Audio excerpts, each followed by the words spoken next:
کە شەڕەکە ڕوویدا هەموو ئەو زەعف و بێتوانایانەی کۆماری ئیسلامی هەمووی دەرکەوتەمە خۆی نیشاندا. کشانەوەی ئێران بۆ ناوماڵەکەی خۆی و بۆتاران 70% وڵاتێکی 85 میلیۆنی ئابوورەکەی بەدەستە. سلااوڕێز بینەرانی عزیز، ئەمڕۆ یەکەمین ئەڵقەی زنجیرە بەرنامەیەک پێشکەش دەکەین لەژێر ناونیشانی پرسیار و گفتوگۆ. یەکەمین ئەڵقەی ئەم زنجیرە بەرنامەیە لەگەڵ برای بەڕێزمان کاک سید ئیبراهیم عەلیزادە، سکرتێری کۆمەڵە ڕێکخراوی کوردستانی حیزبی کۆمۆنیستی ئێران پێشکەش دەکرێت. هیوادارین بتوانین هەم لەم بەرنامەیە و هەم لە بەرنامەکانی ئایندەدا تیشک بخەینە سەر کۆمەڵی بابەتی جیاجیا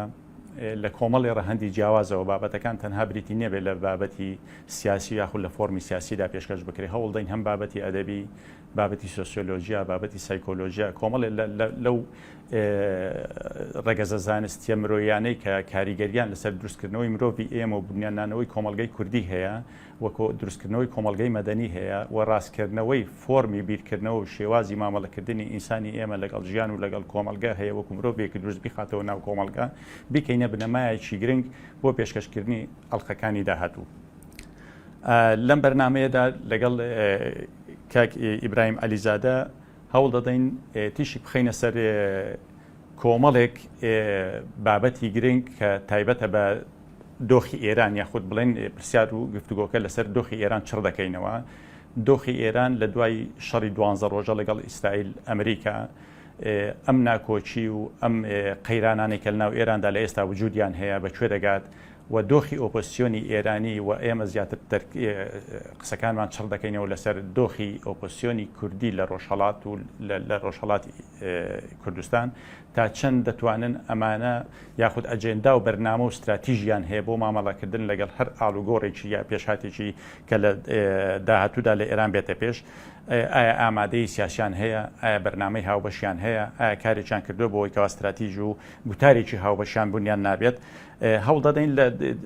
درێژەی گفتوگۆکەدا تیشک بخەینە سەر کۆمەڵی بابەتی تر کە دوجار لە ئەنجامی گفتوگۆکە ڕەنگە هەمولایەک جێبیستی بین. کاک سید ئیبراهیم، زۆر بەخێر بێ، زۆر سپاس بۆ تەرخانکردنی ئەم دەرفەتە بۆ ئێمە. ومێت دەکەین بتوانین گفتوگۆیەکی باش لەبارەی ئەو خاڵانەوە بکەین کە ئاماژەمان پێدا. سەرەتا دەمانەوێت لەوە دەست پێ بکەین.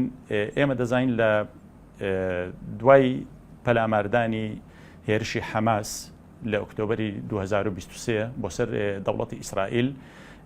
جۆرێک لە گرژی لە ناوچەکە لە ڕۆژهەڵاتی ناوەڕاست دروست بووە. گرچەکانیش لەو ناوچانان زیاتر کە تا ئەندازەیەکی زۆر پریشکی گرجەکان و یاخود پریشکی جەنگەکە پەڕیوەتە ناو ئێمەش، ناو پەیوەندیشی زۆری بە کوردەوە هەیە. جگە لەمە جەنگەکە تا ئەندازەیەکی زۆر پەلامارەکە هاوکێشەی هاوسەنجی هێزی هەژمونی هێزی لە ناوچەکە گۆڕیوە، واتە لە ئێرانەوە گواستوێتەوە بۆ ئیسرائیل. ئێوە پێتان وایە ئەم شەڕە گەرمە کە لە ڕۆژهەڵاتی ناوەڕاست ڕوویدا یاخود ئەم پەلاماردانە بۆ سەر ئیسرائیل تا چەند کشانەوەی ئێران بۆ ناوماڵەکەی خۆی و بۆتاران کاریگەری هەیە لە ڕووی ئەوەی کە کورد جارێککە ئیعادە نەزەرە یاخود پێداچوونەوەیەک لە دۆخی سیاسی و دۆخی گوتاری هاوبەشی خۆی و استراتیژی پلانی هاوبەشی خۆی بکاتەوە لە بەرامبەر دەوڵەتی ئێراندا. زۆر سپاس بۆ ئێوە بەخێر بێن. سڵاویشم هەیە بۆ بینەرانی کاناڵەکەتان. بەڵێ هەروەکو ئێوە ئاماژتان بۆ کرد ئەوەی کە لەو 2 ساڵی ئەخیردا ڕوویداوە ئەوە وەکو بوومە لەرزەیەکی گەورە بوو بۆ ڕۆژهەڵاتی ناوەڕاست و زۆر فاکتۆری گۆڕی. بەڵام ئەوەندەی کە بە ئێران مەربوتە وەکو هەورە بروسخەیەک لە ئاسمانی بێ هەوردا نەبوو.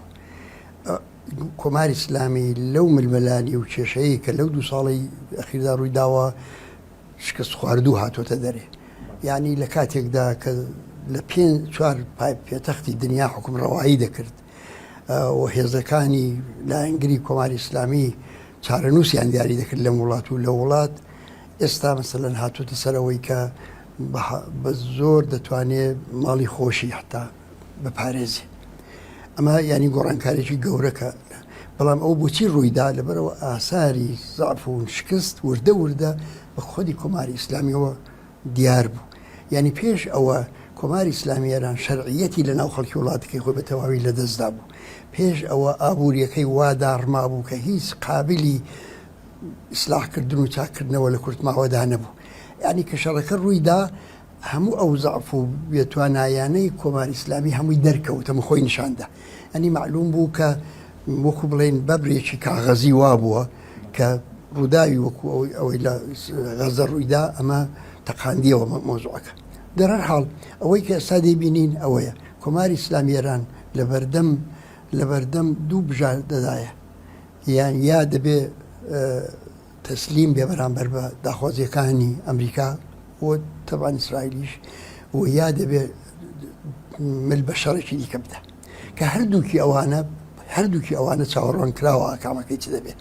ئەگەر بێت و گفتوگۆ بکات لەگەڵ ئەمریکا هیچ ئامرازێکی زەختی بەدەستەوە نییە کە بتوانێت ئیمتیازی پێوەرگێ. جاران دەورەی ئەوڵی ترامپ کات سەرکار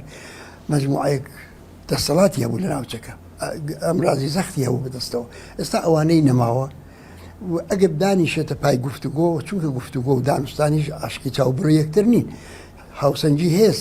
ئاکامەکانی دیاری دەکاوە. ئەو هاوسەنجی هێزە لە هیچ ڕوانگەیەکۆ بە خازانی جمهوری ئیسلامی نییە کە وایە وەختی خامنەی دەڵێ گفتوگۆ فایدەی نییە، گفتوگۆ تەسلیم بوونە ڕاست دەکا، چونکە هیچ وەسیلەیشکانیە و یا دەبێت بدەت شەڕی نەتیجەکەی معلومە. نمونەکەیمان لە شەڕی 2000 ڕۆژە دی توانایەکانی عسکەری ئێران ئەمریکا قابلی بۆ ئیسرائیل قابلی بەراوردکردنی نەتیجەی شەڕش معلومە. هەردووکی بوو کۆماری ئیسلامی یەنی شکست. لە دەرەنجامی ئەم قسانەی بەڕێزت ئێمە ئێران وەکو دەوڵەتێکی لاواز دەبینین لە شەڕ. ئێران چۆتەوە ناو ماڵەکەی خۆی. ئێران ئەم هێزە پرۆکسیانەی لەدەستداوە کە لە باشووری لوبناان و وەکو هێزی حەماس بەرەو لاوازبوونێکی زۆر ڕۆیشتەوە، عێراق لە ژێر فشارێکی زۆردایە، ئەوانەیە کە هێزی وەلائینە و سەر بە ئێرانن و تا ئەندازەیەکی زۆر هەموو هێزە لە یەمن لە ژێر فشاری زۆر گەورەدان بڵێن حوسەکانی یەمن. ئەمە دۆخێکە ئێرانی ڕوبەڕووی لاوازیەکی گەورە کردوێتەوە و شەڕی 12 ڕۆژەی ئیسرائیل ئێرانیش تا ئەندازەیەکی زۆر ئەم پەیامەی گەیاند بە حکمەوەی هەم ئاسمانی ئێران لەژێر کۆنتترۆڵێکی ڕەهای دەوڵەتی ئیسرائیل و ئەمریکادا بوو و هەم لە ڕووی هەواڵگریشەوە ئێران لە سەرەتاوە ینی وەکو دەوڵەتێکی شکست خواردو خۆی نمایشکرد کەوا دەناسرا هەواڵگری ئێرانی ساڵانی ڕابردوو ئۆپسیۆنی ئێرانی لە بەرلین و لە ڤێننا تیرۆر دەکرد لە ناوشارەکانی هەرێمی کوردستان و لە عێراق پەلاماری ئۆپسیۆنی ئێرانیدا، بەڵام دوجار نەیتوانی زانا ئاتۆمیەکانی خۆیان و هەموو ئەو بڵێن فیگەرە ئەمنیا گەورانەی ناو ئیطلاعات و ناو هێزی سوپای پاسدارانی ئێرانیش بپارێزی. ڕوبەڕووی بڵێن زیانی زۆر قرس بووە لەمڕۆوە. ئایا کە دەوڵەت بەم شکڵە لاواز بووە لە ئێراندا، ئێوە وەکو ئۆپۆزیسیۆنی ئێران، ئۆپۆزیسیۆنی ئێران بەستم کورد، وەکو ئۆپۆزیسیۆنی کورد لە ئێران چ ستراتیژێک چ بەرنمەیەک هەیە بۆ مامەڵەکردن لەگەڵ ئەم دۆخە لاوازەی ئێران؟ ئایا ئۆپۆزیسیۆنی ئێران بیری لەوە کردوتەوە کاتێک دەوڵەتی ئێران بەم شکڵە بەرەو لاوازی ڕۆیشتەوە هەتا ئێستا فشارەکانش لەسەری بەردەوامی هەیە و ئەگەری ڕوودانەوە و سەر هەڵدانەوەی شەڕ ئەگەرێکی زیندووە، ئۆپۆزیسیۆنی ئێران ئامادەیەکی کردووە کاری هاوبەش و استراتیژی هاوبەشی هەبێ بۆ ئەگەری شەڕ دروستبوون یاخود بۆ ئەگەری بەلا داخستنی ئەم جەنگە بەلایەکدایان ئێران وەکو دەوڵەتێک هەڵبۆشێتەوە، دەوڵەتێکی سێنترال، یا ئێران وەکو دەوڵەتێک بڵین بەرەو لاوازیەکی زۆر بڕوات و لەژێر فشاردا دام بە بەشێک لە مافە نەتەوەیی و مافە مرۆیی و مافە کللتوریەکانی نەتەوە جیاوازەکان دابنێ. لەناو ئۆپۆزیسیۆنی ئێراندا تۆ وەکو پیاوێک کە سیاسیە کە تەمەنێکی زۆر دوور درێژە لە ناو هێزە چەپەکانی ئێران و لە ناو ئۆپۆزیسیۆنی ئێراندا سەر بەخەرج داوە، تا چەند پێت وایە ئۆپۆزیسیۆنی ئێران ئامادەیە هەیە بۆ ئاڵوگۆڕی سیاسی لە ئێران؟ پێشەم شتێک پێویستەوە بزانین کە فەرق هەیە بینی لاوازبوونی جمهوری ئیسلامی دەگەڵ ڕوخانی کۆماری ئیسلامی ئێران. ئەوەی کە ئێمە باسی دەکەین لاوازبوونی ڕۆژ بە ڕۆژ زۆرتر و دارمانی زۆرتری ئابووری و هەمووان، بەڵام مەسەلەی ڕوخانی کۆماری ئیسلامی مۆزوعێکە زۆر ڕژیم هەن لە دنیادا زۆریش لاوازن لە نێو خەڵکی خۆشیاندا شەرعیەتیان نییە، بەڵام ماونەوە. لەبەرەوە کۆماری ئیسلامی جارێ ئایا لە پرۆسەیەکدا و کەی و چۆن دەڕوخێ ئەوە جێ بەحسێکی دیکەیە کە بە بڕوای من کۆماری ئیسلامی ئێران فقط لە نەتیجەی سەرهەڵدان و خەباتی جەماوەری و ئەوەی کە مەلزوماتی بەرپابوونی شۆڕشەکە لە نەتیجەی ئەوەدا ممکنە بە دڵی ئێمە بڕوخێوانە. باقی دیکە ئەو ڕژیمە زۆر لاواز دەبێت. یعنی ئەو ڕژیمە گەیشتۆتە مەرحەلەیەک هیچ چارەیەکی نییە، لانی کەم دەبێت دەموچاوەکان لەسەرەوە بگۆڕێ. جایتر و جێنشینی خامنەئیە مردنیەتیە بە هەر جۆرێک بۆ دەبێت ڕێدەیەک لەو کەسانی کە لەسەرەوەی دەسەڵاتنەوەوانە بگۆدرێن لە پشت سەرەوەی ئەوانە بازێک هێسان کە خۆیان ماتەداوە بۆ ئەوەی کە لە پرۆسەی گۆڕینی دەموچاوەکاندا دەور بنێن بەشێکیان ئۆلیگاریشێکی اقتصادیە کە نزیک بە 70% اقتصادی سوپای پاسدارانی ئیدارە کردووە کۆمپانیهای زۆر گەورە و زەبەلاحی بەدەستەوەیە قرارداد و شتی زۆر گەورە گەورەی لە ئاسیای مرکزی و لە شوێنەکانی حتا لە دەرەوەی سنوورەکانی ئێران بەدەستەوەیە 70% وڵاتێکی 85 میلیۆنی ئابوورەکەی بەدەستە ئەمانە مەجموعەیەک تێکنۆکراتن ئەو تێکنۆکراتانە هەمووی خوێندکاری زانکۆکانی گەورەی ئەوروپا و ئەمریکا و کانەدا ئەوانە بوون یا لە زانکۆکانی ئێران فەرق تەفسیر بوون وەس لەسەر سەرۆت و نیعمەتێک دانیشتون بە ئاسانی و زیانی ژیانێکی خەیاڵیان بۆ خۆیان و دەوروبەرەکانیان دەربەرکردووە ئەوانە بە ئاسانی خۆیان تەسلیمی تەوهماتی ئیمام زەمانی خامنەئی ناکەن تەمەهماتی ئیدۆلۆژیکی ئەو ناکەن لەبەرەوە ئەوانە هێزێکی واقعین اقتصادیان بەدەست بێزگە لەوانە ئێسلاح تەڵەبانیشمان هەیە کە وردەوە لە دەسەڵات دوور ناخستونەوە ئەوانیش تەجربەی حکوومەتداریان هەیە بۆیە لە کورتماوەدا ئەوەی کە چاوەڕوان دەکرێت لە پرۆسەی گۆڕانی دەموچاوەکاندا پێکهاتەیەک لە ئێسلاح تەڵەبەکان و لەو ئۆلیگاریشیە اقتصادی سەنعەتی ببن بە ئالتەرناتیڤ فعلەن بەڵام ئەوانە دەبن بە ئالتەرناتیڤ تا تازە ئەوڵی کورد لەوێدا چی دەبێت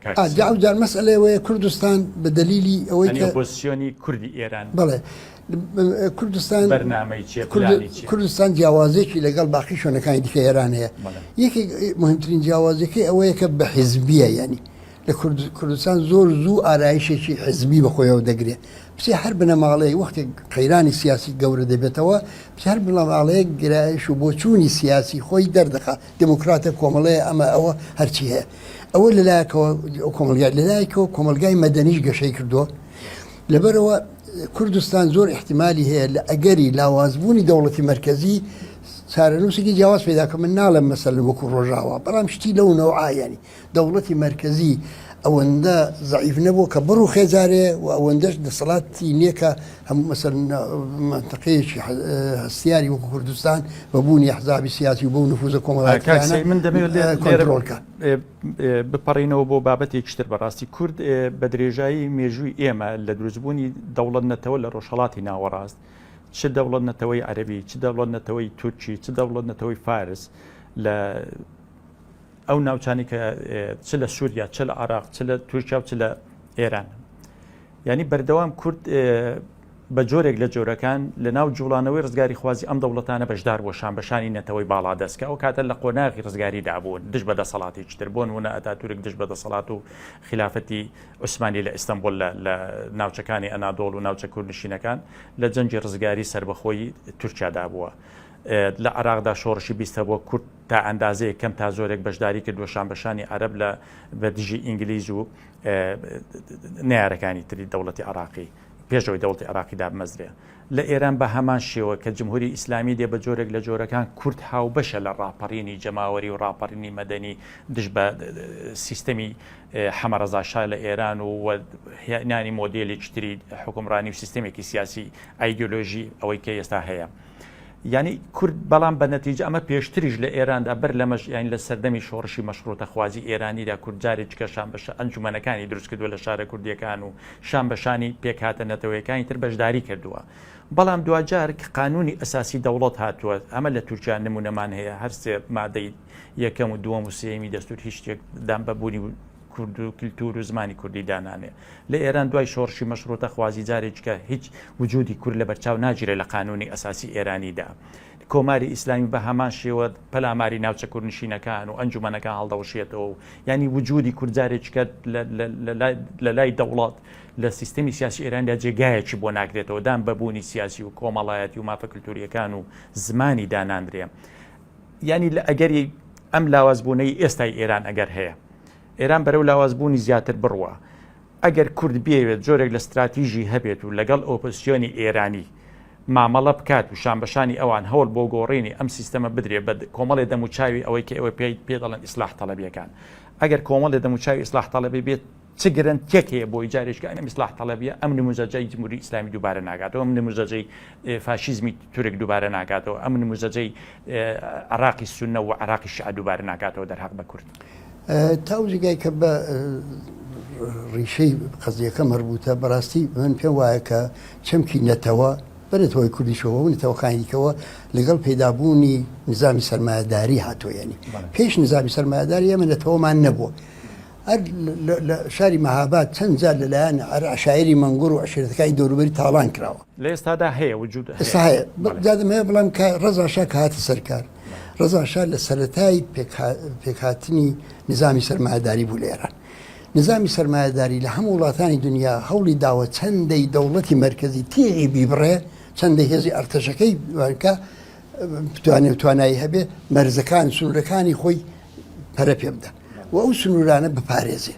چەندە توانایی نظامی بوو بێ ئەوەندەی ڕەزاشا توانایی بوو ئەو مەرزانەی پاراست و ئەو خەڵکەی کە لە ناو ئەو مەرزانەدا بوو گوتی ئەو میلەتی ئێرانن یعنی هەموو نەتەوەکانی کەش ئینکار کرد ئەمەی کە ئێران بوو بە دەوڵەت نەتەوە نەتەوەیەکی دەستکردی بەنەوی نەتەوەی ئێرانی بەسەر ئەو کۆمەلگایە داسەپا و چونکە ئەوە هاوکاتیش نەبوو دەگەڵ گەشەکردنی دموکراسی لە وڵاتانە لە نەتیجەدا مەسەل ئەو پرۆسەیە کە ئەحیانەن لە فەڕەنسا منطقەی ئەڵزاس و لۆرن یا لە با ئیسپانیا یا لە ئینگلستان ئەوانەی کە نەتەوەی جیاواز بوو یا لە کانەدا لە تێکەڵاوێکی دموکراتیکدا وردە خەڵکەکە ئەو وەزعی قبول کرد و پێرازی بوو لێرە چونکە دموکراسی نەبوو بە داپلۆسین کردیان بە زۆر هەموو شێکیان کرد جا لەبەرەوە کە داپلۆسین کرا مقاومەت دروست بوو لە هەموو جگای کەروە وەختی زۆر هات شتێک مەنعکرای لێ مقاومەت دروست دەبێت ئەو مقاومەتە بزوتنەوەی نەتەوایەتی لە کوردستانیش پەرە پێدا ئەوەی کە ئێمە سابەدی دەکەین ئەوەیە کە مەسەلە ئەوە نییە کە کورد لە جمهوری ئیسلامی کاتۆ سەرکار لێ درێژەی حکوومەتی شا و حکوومەتی ڕزا شا و هەموو ئەوانە دووبارە مافی نەتەوایەتەکانی ئەوە کراوە پێشل کراوە مەسەلە ئەوەیە کە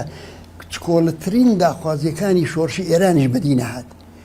ئەوە تەمەشاکەن ڕاستە کوردیان داپڵۆسیوە بەڵام هەرگیز ئەو زەرەر و زیانەی ئازادیان نەهێنا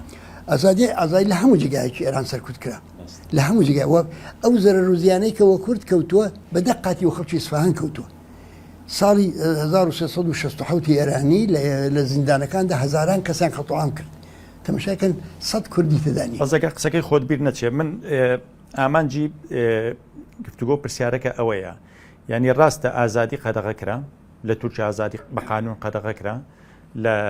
جۆرێک لە فۆرمێک لە سیستەمی سیاسی جۆرێک لە فاشیزم هات کە هەموو شتێک قەدەغە دەکات فاشیزمیش خۆ دەزانی بەڕاستی هەمیشە بە دوای پاساوێکدا دەگەڕێ بۆی بەرامبەرەکەی سەرکوتکە بۆی جیاوازەکان بکوژێ بۆی کۆمەلگای یەک ڕەنگکە فۆرمی یەک جۆر فۆرمی بیرکردنەوە لەسەرەوە بۆ خوارەوە بە شێوەیەکی هەڕەمی دابەزێنێ لە دەرەوەی ئەوەدا هەموو شتێک یاساغا هەموو شتێک سانسۆر دەگرێت و هەموو شتێک ڕوبەڕووی سیستەم و فشاری گەورە دەبێتەوە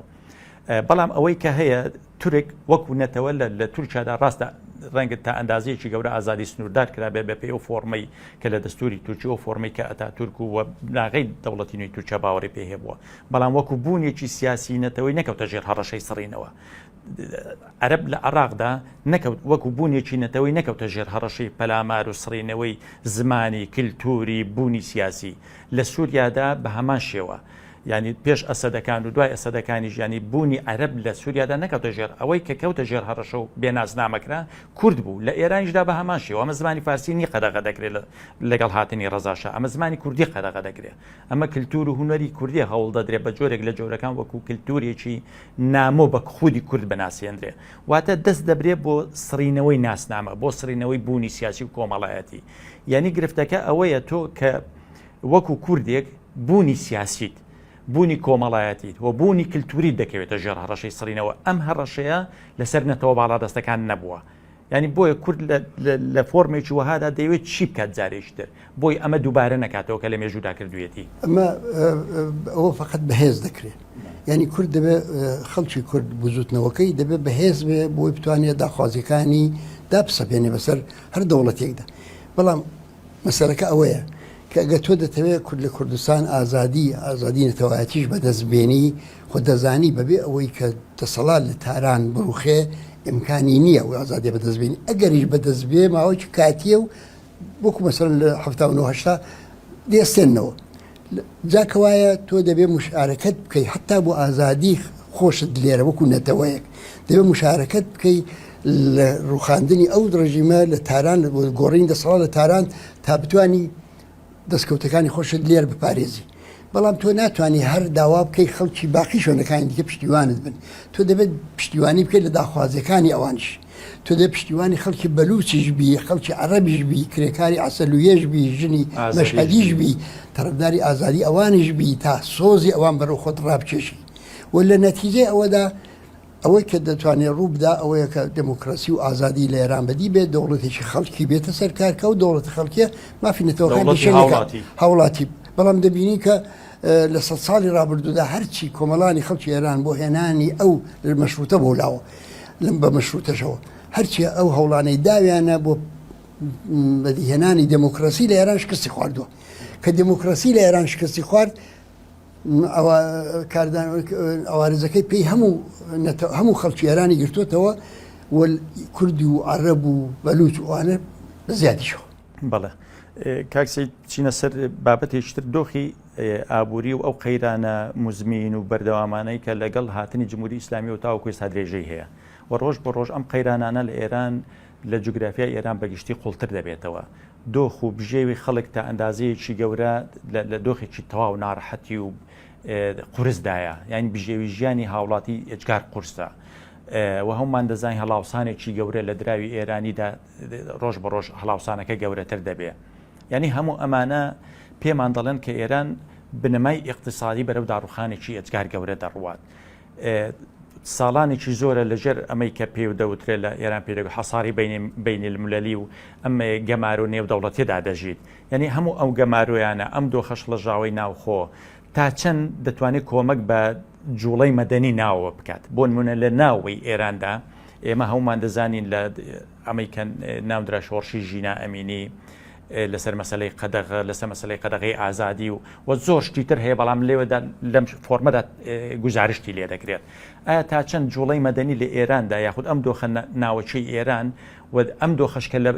لەگەڵ دەرەوە هەیەی لەسەر ئاستی نێودەوڵەتەیەتی لەگەڵ ئەمریکا و ڕۆژئاوا و لەگەڵ ئیسرائیل و ئەگەرەکانی ڕوودانەوەی شەڕ تا چەند جوڵەی ئەمە دەتوانێت کۆمەک بە سەرپێخستنی زیاتر و گەورەترکردنی ئەم جوڵە مەدەنیە لە ناوی ئێراندا بکە ئێمە دەزانین چکە ئێران بەڕاستی تایبەت ئێماگە سەیری ڕۆژهەڵات بکەین کوردانی ڕۆژهەڵات تا ئەندازەیەکی گەورە هێندەی لە ڕێگای کللتورەوە لە ڕێگای هوەرەوە لە ڕێگای ینی بە جۆرێک لە جۆرەکان هەوڵ دەدەن ناسنامەی جیاوازی خۆیان لەگەڵ دەوڵەتی سێنترال پیشان بدەن ینی کە سیاسەتیش قەدەغە دەکرێت لەیان پەنا بۆ شتیتر دەبن پەنا بۆ ژینگە پارێزی دەبن پەنامە بۆ جوڵی کللتوری دەبن پێت وایە ئەم جوڵە کللتوریە دەتوانێت لە ئایندەدا ئومێدێکی زیاتر بە ئێمە بەخشێت لە ناوەی ئێراندا و کۆمەک بەوە بکە کە کورد زیاتر بتوانێت بە مافە دەستوریەکانی خۆی بگات لە سەرای فەرمایشەکانتدا باسی فەقیری و هەژاری بێ ئەو پەڕی کۆمەڵانی خەڵکێران کرد کە بۆ واقعیە زۆر لەوەش شتەکە وحشەتناکتر و کارەساتبارترە ئیتر خەڵکێکی زۆر هەن کە ئەندامانی بەدەنی خۆیان دەفرۆشن کولیان دەفرۆشن قەرنی چاویان دەفرۆشن بۆ ئەوەی کە بژین خەڵکێکی زۆر هەن کە شەوانە لە خەیابانەکان دەخەون لە قەبرستانەکاندا دەخەون ینی دیاردەی کۆمەڵایەتی ینی ئەنواعی ئازاری کۆمەڵایەتی مەسەلەن ئەتیاد بە مادەهۆشبەرەکان نازانم چی دیاردەی دزێوی مەسەلەن حتا جۆرێک مەسەلەن جرم و جنایەت زیادی کردووە ئەو پەروەندانەی کە ئێستا لە دادگوستری سیستمی قەزای ئێراندا کۆبوونەوە بە دەقاتی 10 ساڵەوە پێشن ینی مەقصودم وایە کە ئەو کۆمەلگایان تووشی دارمانێکی کۆمەڵایەتی کردووە جا ئەم بارودۆخە بە هیچ جۆری لە جۆرەکان لەبار نییە بۆ شۆڕشباسی ینی هەژاری و فەقیری زۆر بارودۆخێکی گونجاو نییە بۆ گەشەکردنی کۆمەلگای مەدەنی بۆ گەشەکردنی پرۆسەی شۆڕش و بەسەرکەوتن گیانی چونکە گەوا بۆیە دەبا لە وڵاتانی ئەفریقای هەموو ڕۆژە شۆڕشێک کرابێ لەبەرەوە ئەوە ئەو کۆماری ئیسلامی لەوە سوود دەبا ینی بۆمانەوەی خۆی لە فەقیری و هەژاری خەڵکەکە بەهرە وەردەگرێت بۆ دەوامی خۆی ئەیتر شتێک دەدات بۆ خەڵک لە برسان نەمرێ بەڵام دارمانی ئابووری ئێران جۆرێکە کە نەک بۆ ڕژیمە چارەسەر ناکرێت بە بڕای من تەنانەت بە ئۆپۆزیسیۆنی سەرماد بۆ ژوایەکەشی چارەسەر ناکرێت لەبەرەوە ئێستا ئەو سیستێمە واتێک چوە مەسەلەن ژینگە واتێک چوە ئاو نەماوە کارەبات بە ئەندازی پێویست نییە و مثلەن ژێرخانی ئابووری واڕوخاوەکە ئەوە نوێکردنەوەی تازە ئەگەر سیستمێکی زۆر خەڵکی و پێشکەوتوش بێت سەرکار زمانی دەبێت دەسە و خەڵکیشان وا بێزار کردو خەڵک تەحملی بەسەر بۆ درێژ ماوە خەبولکردنی ئەوەزای نەماوە بۆیە ئێران ئێستا لە بەردەم بارودۆخێکدایە کە ئێمە هیچ ڕێگایەک شک نابین خەیری ئەوەی کە ئەو کۆمەلگایە جار دەبێت زیندوو بێتەوە زیندوو بێتەوە بۆ معنای ینی لە مبارزەکردنیشی ڕۆژانەدا بۆ باشترکردنی بارودۆخی ژیانی هەر چەندی ممکنە بۆ بەدەستێنانی هەر دەرەجەی لە ئازادی و دموکراسی هەر چەندی ممکنە خەبات بکە تا لەو لە نەتیجەی ئەو خەبات و تێکۆشانەیدا کۆمەلگای مەدەنی دووبارە زیندوو بێتەوە ڕێکخراوەکان توان لەناو جەماوەردە جێی خۆیان بکەنەوە بۆ وردەوردە پرۆسەی شۆڕش لە ئێران گەشە بکە ئەگینا من پێم وایە هەر نوع گۆڕانکاریەکیش لە دەسەڵاتدا لەسەرەوە بە وجود بێ مانایەوە نییە کە ژیانی خەڵی لە گۆڕایی چونکە بەچی دەبێت ئابووری دەبێت مەزالت هەبێت بۆ بژانەوەی ئێستا پیشەسازی ئێران وا ڕووخاوە کە قەتەعاتی ئەو کارخانانەی کە لە ئێران هەن لە ئەمبارەکانی هیچ دینار ژیر ناکەون ئەوەندە کۆن بوونیانی پای هەمووشت نوێ بووەوە هەمووش ساهۆشی مەسنوعی و تەکنۆلۆژی مۆدێرن و ئەوە ئیداری بەڕێوەی دەبا کوا دەکرێت مەسەر کارخانەیە کە 50 ساڵ لەوە پێش ئەو کارخانانەی کە بوو لە زمانی شاوە هەرەوانە ماونەوە ئەوە چۆن دەتوانێت خۆی نوێ کاتوە جا لەبەرەوە من ئەوەی کە پێی دەڵێن دارمانی ئابووری ئەوە کاملەن چاوەڕوان کراوە و ئێمە هیوادارین ئەو دارمانە ئابووریە جۆرێکی وانە بێ کە بە شوێنیدا دارمانێکی کۆمەڵایەتی بە شوێنەوە بێ ئۆپۆزیسیۆن چ دەورەی دەبینە بەشی ئاخری پرسیارەکە دەوەی بە بڕوای من ئۆپۆزیسیۆنی ئێرانی لە سەراسەریدا بە بۆنەی ئەو سەرکوت و خەفەقانەی کە ئەو 46 ساڵە بەسەریدا سەپاوە کەمی گەشە کردو زۆرتر ئۆپۆزیسیۆنیشی دەرەوەی وڵاتی بووە تەبعیدی بووە لە دەرەوەی وڵاتی زۆرتر بەخۆیەوە مەشغوڵ بووە تا لە نەتیجەدا زۆری گەشە نەکردووە ئۆپۆزیسیۆنی کورد تۆزە جیاوازی هەیە ئۆپۆزیسیۆنی کورد هەر دەستێکی نێوڵاتە هەر هەبووە لە خەڵکەکەی دانەبراوە حتی تەنانەت ئەگەر بەشێکی لە ئۆپۆزیسیۆنی کورد لێرە لە هەرێمی کوردستانیش بوون هەموو ڕۆژە خانەوادەکان و خەڵک بە دەیان و بەسەدان هاتو چیان کردوون جوانانی تازە هاتوون پێیان پێیوەست بوون لێرەوە چوونەوە دووبارە لە ژیانی ئاسایی خۆیان دەکەن پەیوەندی لەگەڵ کۆمەلگاکەی خۆی نەپساوە و ئەوە ئومێدێکی بۆ کوردستان دروست کردووە ئەو ئومێدە دەتوانێت چارەنووسێکی جیاواز بۆ کوردستان لە کورت ماوەدا دابین بگەین جا ئەو چارەنووسە جیاوازە بەڵام ئەگەر خەڵکی ئێران و جەماوەری خەڵک لە ئێران و جەماوەری کرێکار و زەحمەتکێش و هاوچارەنووسی ئێران لەگەڵی نەکەن و لەگەڵی هاوپەیمان نەبن و دەستی نەدەنێ وەکو شۆڕشی ژینە کە لە کوردستانەوە سەری هەڵدا هەموو ئێرانیشی داگرت بەڵام سەرنجام لەو شقڵی خۆیدا دامەرکاندەوەی بینە سەر گرێدانەوەی دۆخی ئێران بە عێراقەوە لە ماوەی چەند مانگی ڕابردوودا قانونێک لە عێراق هاتە پێش بۆ ناو پەرلەمان کە خوێندنەوەی یەکەم و دووەم بۆ کراویش قانونی حەشدی شعبی و قسەکەی من لەسەر خودی عێراق نییە و جۆرێک لە ڕێککەوتن لە بینی دەسەڵاتی سیاسی لە عێراق و شیعەکانی عێراق و بڵین قانونی ئیدارەی دەوڵەت و نێوان ئەمریکادا هەیە هاوپەیمانی نێودەوڵەتی کە ئەمریکا دەبێت هێزەکانی لە عێراقدا بکشێنێتەوە تا ئەندازەیەک ئەمریکا دەستی بەم کشانەوەی کردووە بە پێی هەندێک لە راپۆرتە نێودەوڵەتەکانیش کە کشانەوەی ئەمریکا کۆمەکێکی گەورە بەکرانەوەی زیاتری دەستی ئێران لە ناو عێراقدا دەکات یعنی ئێوە پێتان وایە ئێران تا چەند دەتوانێت سود لە کشانەوەی هێزەکانی ئەمریکا و هاوپەیمانان لە عێراقدا بمێنێت ڕەنگەم شوێنێم هێزان بەشتی تەرپڕ بکرێتەوە یاخود بەشێک لە هاوپەیمانەکانی تری ئەمریکا پڕ بکرێتەوە بەڵام خودی ئەمریکا کشانەوەی هێزەکانی لەب ناوچەیەدا کۆمەک ناکە بەبوونی گەورەتربوونی بوونی سەربازی ئێران و لە ڕووی ئابووریشەوە ئێران بتوانێت ئەم ناوچەیە زیاتر بەکاربهێنێ بۆ ئەوەی ژێرخانی ئابووری خۆی زیاتر پێبژێنێتەوە کۆماری ئیسلامی ئێران شکستێکی گەورەی خواردووە بەوەی کە پشتیوانی ناتوانێت لە هێزە پرۆکسەکانی بکە وەکو جاران هێزە پرۆکسەکانیشی پێی بێئەتماد بوون ئەو ئەتمادی جاریان پێنەماوە زۆریان ئیمێل لەسەر هەڵبەستە بوو بەڵام ئێستا کارێکی زۆری پێ ناکری بۆ یاسار خۆی دەپارێزێ ئەوە خاڵێکی دیکە بەڵام مهمە ئەویش ئەوەیە کە بۆی کە دەرکێکی واقعیمان بێ لەو هێزە پرۆکسیانە ئەوانە هێزی مزدور نین بەکرێگیراو نین هەر کام لەوانە کە لە یەمەنەوە بگرە قەڵی فەلەستین کاربەجێی خۆی عێراقیش حتەنانە دوایی لوبنانیش ئەوانە هەمویان خۆیان قەزیەی خۆیان هەیە قەزیەی خۆیان بووە سربەخۆ لە جمهوری ئیسلامی ئەو قەزیانەی خۆستۆتەوە مەسەڵەن فەرزکە لە لێرە خۆ حەشتی شعبی لە پەیوەندی لەگەڵ داعش لەدایک بوو و ئێستاش لە نیگەرانی ئەوەی هەیە کە لە نێو سونیەکاندا دووبارە داعشە یا جۆرێکی کە لە دەسەڵاتی سونی سەر هەڵداتەوە و دووبارە بۆشایی ئەمنی دروست بێت لەبەرەوە قەزیەی هەیە لێرە کۆماری ئیسلامی ئۆباما ئەمریکا پاشەکشەی کرد و داعش دروست بوو کۆماری ئیسلامیێران هەوڵ دەدا پێگەی خۆی دووبارە زیندوکاتەوە بەڵام بە بڕوای منەوە پەلە قاژەیە ئەوەی کە لە دەستچووە تازە بەدەست نایەتەوە دەمێنێتەوە ئایا حەشتی شعبی لێرە یا حیزبوڵای لوبنان چەک دەکرێت یا ناکرێت حەشتی شعبی لێرە دەچێتەوە یان ناچێتەوە ئەوە پەیوەندی هەیە بە هاوسەنگی هێزی ناوخۆی خودی عێراق ناوخۆی ئەگەر ئەو هاوسەنگی هێزە وا بێ کە بتوان خۆیان بپارێزن ئەوە دەمێنێتەوە ئەگەر نا فشاری ئیسرائیل و ئەمریکا و فشاری ناوخۆی عێراق خۆموانە هەیە ناچار دەیانتوێنێتەوە لەلایەن کۆماری ئیسلامی و هیچ کۆمەجیشان ناتوانێت پێ بکرێ و کۆماری ئیسلامی نەک دەورێکی ناتوانێت هەبێت لە مانەوەیان لێرە ئەگەر بچینە سەر بەشێکی تری بە کورتی ئاماژەی پێ بدەیت لەسەر مەسلەی قسە لەسەر پرۆسی ئاشتی بکەین لە تورکیا ئەمەی کە ئێستا لەلایەن لە بڵێن لە ئۆکتۆبری ساڵی ڕابردووە لەلایەن دەوڵەت باخچەلیەوە وەکو فاشیترین فیگەری سیاسی ناو دەوڵەت لە تورکیا و وەکو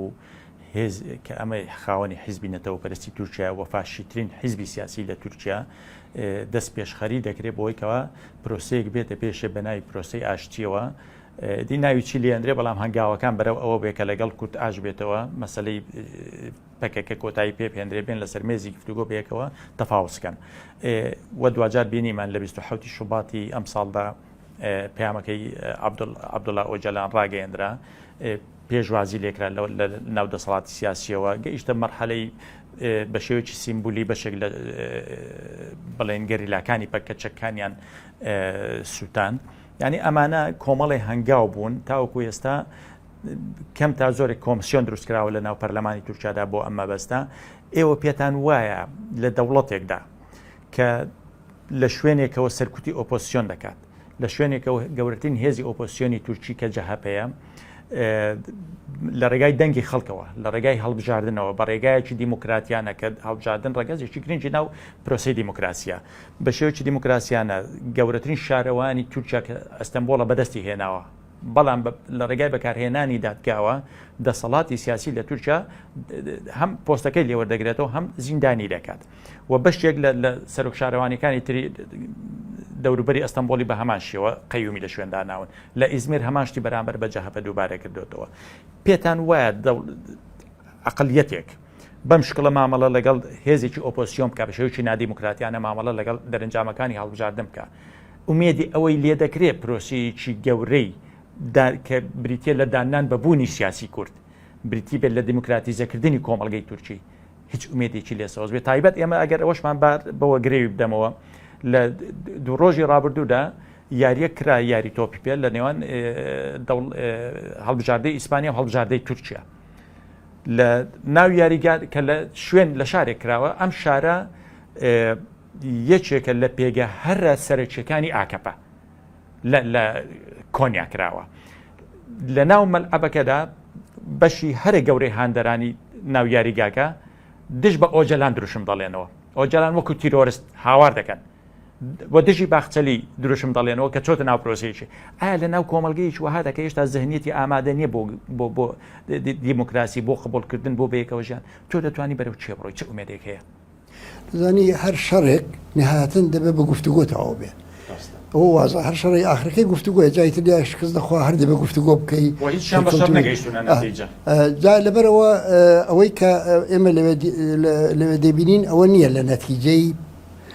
پرۆسەی شەڕدا ئەوە هات بێتە کایەوە چەند ساڵ لەوە پێش وان نەبوو وەختی ئەوان لە ئۆسلۆ دانیشتن لە ئۆسلۆ پێکاکا و دەوڵەتی تورکیا بە شێوەی ڕسمی و ماوەی شاراوە بوو دوای ئاشکرایان کرد دانیشتن ئەو وەختە دانوستان بوو گفتوگۆ بوو لایانی پێکاکا داخوازەکانی خۆی بەترادە کرد لایانی تورکی داخوازەکانی خۆی و سەرنجام سەری نەگرت و ئێستا ئێمە لە قۆناغێکدا ئەو 2013 بۆ 15 بە هەماشەوە ئەسا لە قۆناغێکدا ئەو قەزیە دەبینین کە تێیدا هێزی چەکداری پێکاکە لە ناوەوەی وڵات دەوری نەماوە. شکستی شەڕی شارەکانمان بە چاودێەوە نسیبین و ئەوانەمان دی دوایش لە قەندی لەسا موقعیت خوان پاراستۆ فقط دیفاع دەکەن لە خوان و دائیمەن بۆمباران دەکرێن. ئەوە جارە موقعیتی نظامیانە. موقعیتی سیاسیان لەژێر فشاردا 50,000 نەفەر ئەندامانی پێکاکان لە زیندانەکاندا ڕاگرتووە. شارەداران و ئەوانەی کە ئینتخاب دەبن و کە تۆزە سەمپاتیان ممکنە پێکاکە بێ هەمویان بردوونە زیندان دایان ناون. لەبەرەوە هیچ ینی ئاسارێک لە هاوسەنگیی هێزی لەبار نبینی کە دوژمنەکەت هاتبێتە پای گفتوگۆ لە نەتیجێ و هاوسەنگێدا. پس دەبێت ماهیەتی گۆڕابێ ماهیەتیش ئەمەشتان بۆ کرد هیچ نیشانەی نەرەوە کە ئەم کابرا ئەم دەم و دەستگایە ئەم سیستەمە دموکراتیک بوو بێ دموکرات هەوەسی ئەوەی کرد بێ کۆمەلگای تورکیا دموکراتیزە بکە. ئەگەر وایە ئەوە فقط پیلانە. ئەو هەر مشابه ئەو گفتوگۆیەیە کە حزبی دموکراتی کوردستانی ئێران لە وێن کردی هاوسەنگی هێز ئەوش بەوە تەواو بوو. جا لەبەرەوە پێم وایە ئێستا هاوسەنگی هێز بۆ وها گفتوگۆی لەبار نییە ئەوەی کە کەوابێ لی دەکەوێتەوە فقط پیلانە یعنی ئەوەی کە ئێمە لە تورکیا دەبینین پیلانێکی 20 ساڵی داڕێژراوە کە ڕۆژ بە ڕۆژ کاریان بۆ کردووە لە بارودۆخەکە وەردەگرن و بۆ ئەوەی کە تەواوەن ئەوەی کە بە شەڕ نەیانتوانیەوە بەدەستی بێنن لەو ڕگایەوە بە تەواوی دابینی بکەن. هەر ئێستاش تا دوێکە و پێرەکەش قەندیل هەر بۆمباران دەکرێت. ئێمە پسکەوایە بینی پێکاکا و بینی دەوڵەت تورکیە دانوستانی لە گۆڕدانیە چون هەردانە شتێکان بۆیە من نەخێ من پێم وایە ئەو پرۆسەیە نهایەتەن لە جێگایەک فەشەل دێنێ. بۆچی فەشەل دێنێ؟ چونکە کۆمەلگای تورکیا کۆمەلگایەکی زیندووە کوردەکانی خەباتکارن مبارزن ساڵهایە هەوڵ دەدەن بۆ سەرەتاییترین مافی خۆیان واز لەوە ناهێنێ نهایەتەن ئەم کۆمەلگایە واز خەباتکردن بۆ داخوازەکانی ناهێنێ کە وایە وردە وردە حتمما ڕێگا و شوێنی تازەش دەبینێتەوە بۆ ئەوەی کە ئەگەر خەتایەکیش بۆ هەڵەیەکیش بۆ چارەسەری بکەن. دەستخۆش زۆر سوپاس بینەرانی بەڕێز لێرەدا گەیشتنە کۆتایی ئەماڵقەی بەرنامەیەکەمان بە ناوی پرسیار و گفتوگۆ. زۆر سوپاس بۆ برای بەڕێزمان کاک سەید ئیبراهیم عەلیزادە سکرتێری کۆمەڵە ماندوومان کرد کاتمان لێگرتی ئێوە شەرشاد و کامەران بن. زۆر سوپاس بۆ ئێوەش بەخێر بن.